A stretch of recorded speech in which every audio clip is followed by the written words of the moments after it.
So you're thinking about moving over to Spokane, and then you start checking out neighborhoods and you spot yourself a cute little picturesque neighborhood surrounded in a woodland setting in the upper northwest corner of Spokane named Indian Trail. And you think to yourself, you want to know more about that place? So without further ado, look no further, because that's exactly what we're going to cover here today. Let's just get to it.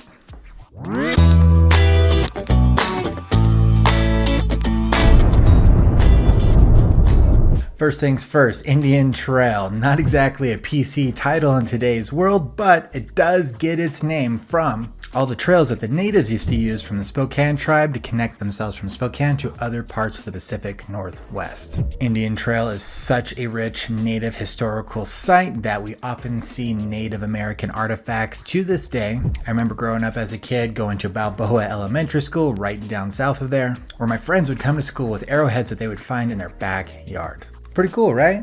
Indian Trail Road, in fact, is the main thoroughfare that actually goes through the neighborhood itself, and it gets its name because it actually follows some of these ancient Native American pathways. But the history doesn't end there. In fact, in the 1800s, settlers went into the area and started up homesteads that were the nearest agricultural food source to the greater Spokane region itself. This was an ideal spot to set up a homestead because you had a rich, fertile plain, good access to water with the river running right through there, as well as a central hub of trade that was going on between Spokane and other tribes in the Northwest. Starting about the mid-20th century, we started to see the expansion of the city of Spokane itself, which then turned this Indian Trail rural area into more of a suburban area that we know today. So you may be asking yourself, what is Indian Trail really known for? Well, first things first, in an area chock full of naturesque landscapes as far as the eye can see, Indian Trail stands unique in giving you gorgeous views over the river valley. And to this day, residents often see wildlife such as deer, coyotes, and others wandering through that neighborhood, which gives the neighborhood a very connected to nature feel. Not only that, if you are a nature buff, and if you're moving to this area, you probably are, Riverside State Park, Washington's largest state park, is actually just right next door.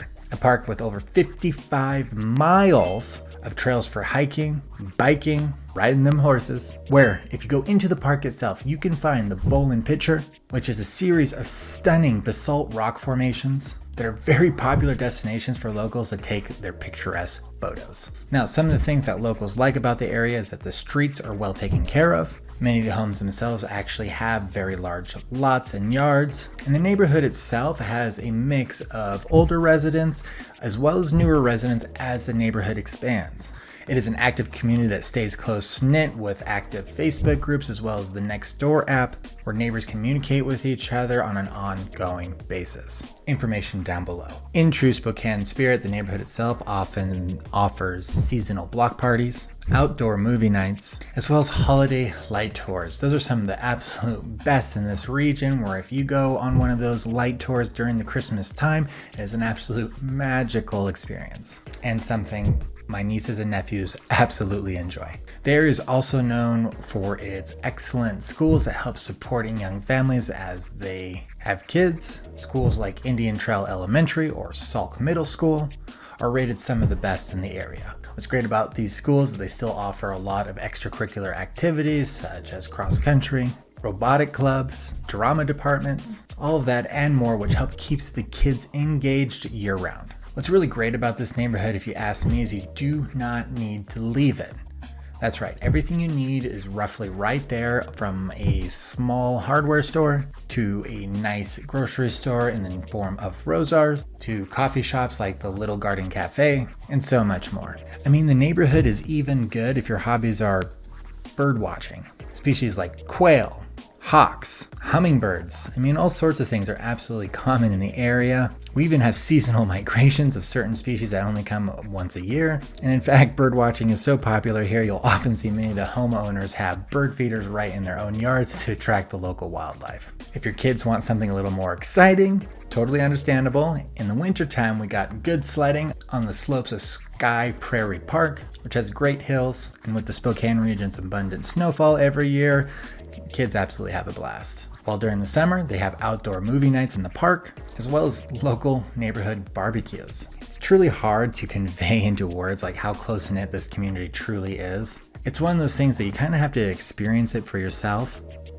It really is a throwback to a time where people, well, interacted with each other. It's a neighborhood that has a lot of holiday spirit. You'll often see crazy Halloween or Christmas decorations, or even yards that are fully dressed up for Easter, for example. It's a bit of throwback in that way, but it's one of those things that it also adds to its charm and makes it one of my favorite spots in Spokane. The area is rapidly growing, with developments trying to bring modern and more amenities to the area itself, with several subdivisions such as 5 Mile Estates, which offer modern homes for your convenience. What I really find great about the area, and when I tour homes with my clients, is that many of the homes are situated in a way so that they're oriented and taking advantage of that sloping view of the river valley itself, giving a grand vista of the region, which is one of those things that can just absolutely take your breath away. If older homes are more your style, there's plenty of those too, with many ranchers for people that are getting a little bit older and want one level living,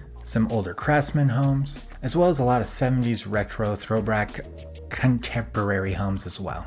Price point in the area is a little bit higher than the rest of the Spokane average, yet you can still find homes that are very affordable all the way up to luxury estates. What you'll often find is tried and true among many Spokane neighborhoods itself is that there's no reason to leave the neighborhood in which you live. This is due to the way that traffic flows and how we pack amenities into our neighborhoods, where things like Indian Trail have their own grocery stores and all the amenities that you need for your day-to-day living expenses. Yet, what people really love about it is still a short 15-minute drive to the inner city part of Spokane itself, giving you the best of both worlds with that small suburban nature-esque setting mixed with the urban amenities and population density of Spokane itself. One great thing about being in the northwest part of Spokane itself is there's many east-west road options for traveling across the city. Streets such as Francis, Wellesley, Northwest, and Driscoll Boulevard all easily allow you to crisscross the city, no problem at all. One of the secret little travel trips that I absolutely love about Indian Trail is it's one of the only alternative pathways going north to the Meade and Chattaroy neighborhoods that doesn't force you along that 395 division corridor. It allows you to take a back route that has absolutely a much better view, trust me on that I'm sure you're going to enjoy. Indian Trail is just one of those neighborhoods you're going to find that the local citizens have a lot of pride in, and there's good reason for it. When you have a picturesque nature setting tucked away on a foothill overlooking a valley with city access to amenities, great schools, and your very own grocery store, what's not to love? Alright guys, that's what I have for you for today. If you like this video about Indian Trail neighborhood in the greater Spokane area, please give this video a like, and if you want to find out more about all things living in Spokane, Spokane cultural, lifestyle, anything you need in order to make an informed relocation for yourself and or your family, be sure to subscribe. My name is Adam Clark. I'm here with the Living in Spokane and the P&W Dream Homes team. Feel free to reach out with any of the information that you find below. And until then, guys, see ya later.